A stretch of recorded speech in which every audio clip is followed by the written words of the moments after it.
माझे नाव अंजली आहे. रवी आणि मी 1 वर्ष डेटिंग केल्यानंतर लग्न केले. लग्नाला आमचे काही खास मित्र आणि फक्त जवळचे नातेवाईक आले होते.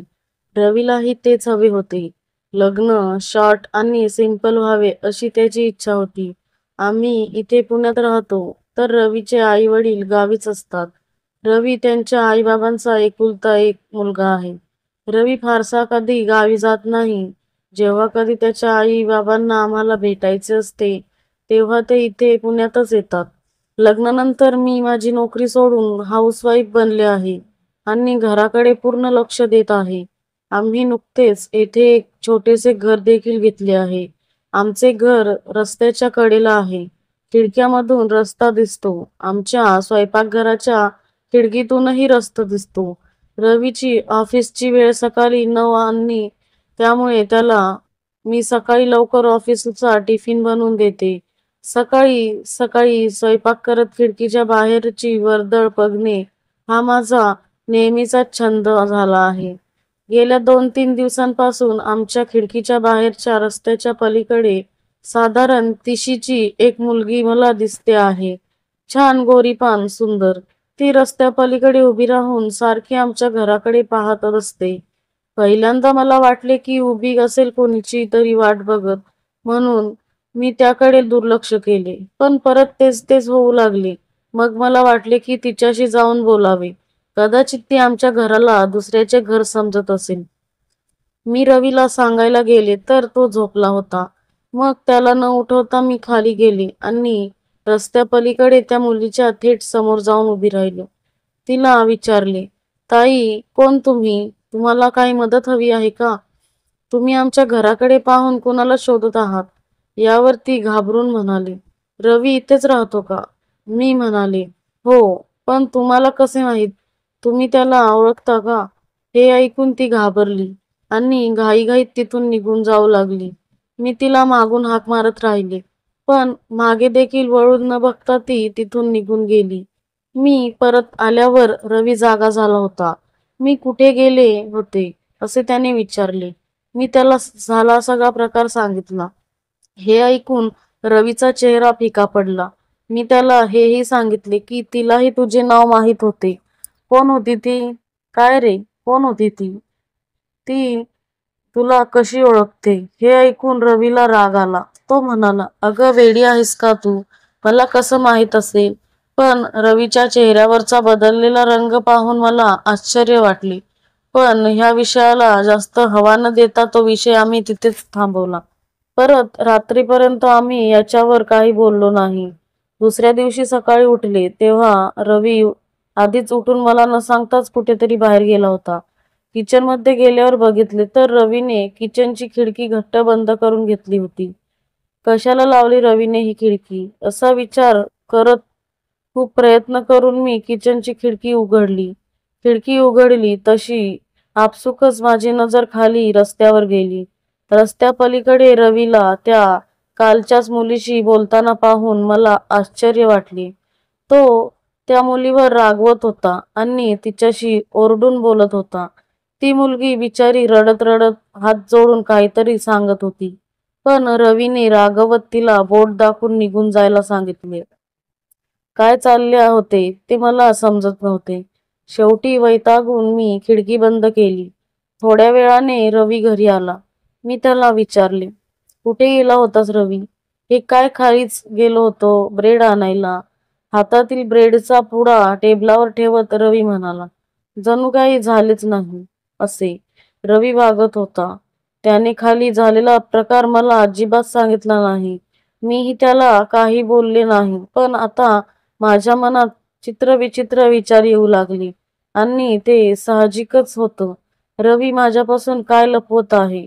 रवीशी लग्न करण्यात माझी काही चूक तर झाली नाही ना? कोण होती ती मुलगी? रवीची एक्स गर्लफ्रेंड तर नसेल? रवीने फसवले आहे का तिला? कालपर्यंत मला त्या मुलीचा राग येत होता, पण आता तिची दया येऊ लागली होती. मला सकाळच्या प्रकाराबद्दल रवीला जाब विचारावासा वाटला, पण तो खोटं बोलणार हे मला माहीत होतं. या सगळ्याचाच विचार करता करता माझी तब्येत ढासळली. संध्याकाळपर्यंत मला सणकून ताप आला. संध्याकाळी रवी घरी परत आला तेव्हा त्याने मला पटकन तापाचे औषध दिले, पण मी ते घेतले नाही. मला रवीची कुठलीच गोष्ट आता ऐकावीशी वाटत नव्हती. शेवटी या सगळ्यांचा परिणाम म्हणून रात्री मी चक्कर येऊन खाली पडले. रवीने मला पटकन गाडीत घालून जवळच्या हॉस्पिटलमध्ये नेले. तिथे गेल्यावर मी शुद्धीवर आले. डॉक्टरांनी मला ऍडमिट करायची गरज नाही असे सांगून औषध लिहून दिले. रवी औषधं आणायला केमिस्टकडे गेला आणि मी हॉस्पिटलच्या पार्कमध्ये बसले होते. त्याच वेळी ती मुलगी मला पुन्हा हॉस्पिटलमध्ये दिसली. तिला पाहताच मी पटकन तिच्याकडे गेले आणि तिचा हात धरला. तिला वैतागून विचारले, कोण आहेस तू, जिने गेल्या 2-3 दिवसात माझ्या आयुष्यात प्रचंड उलथापालथ निर्माण केली आहेस? सकाळी तू रवीशी काय बोलत होतीस? तुझा आणि त्याचा काय संबंध? मग त्या मुलींनी मला तिची आणि रवीची पूर्ण हकीकत सांगितली. मला धक्काच बसला. रवी इतक्या उलट्या काळजाचा का बरे निघाला? एवढी मोठी गोष्ट त्याने माझ्यापासून लपवून ठेवली. दुसऱ्या दिवशी संध्याकाळी मी त्या मुलीला घरी बोलावले. संध्याकाळी रवी घरी आला असता आपल्या घरात त्या मुलीला पाहून चपाचप तिच्या अंगावर ओरडला. रेवा, तू इथे कशी? चालती हो आधी. तुला सांगितले होते ना अंजलीपासून दूर राहा म्हणून. तरी तू का आलीस इथे? मी आणले रेवा वंसांना इथे. त्यांना काहीही वाईट साईट बोलण्याचा अधिकार तुला नाहीये रवी, मी रवीला म्हणाले. रवी एकदम चकित होऊन माझ्याकडे बघतच बसला.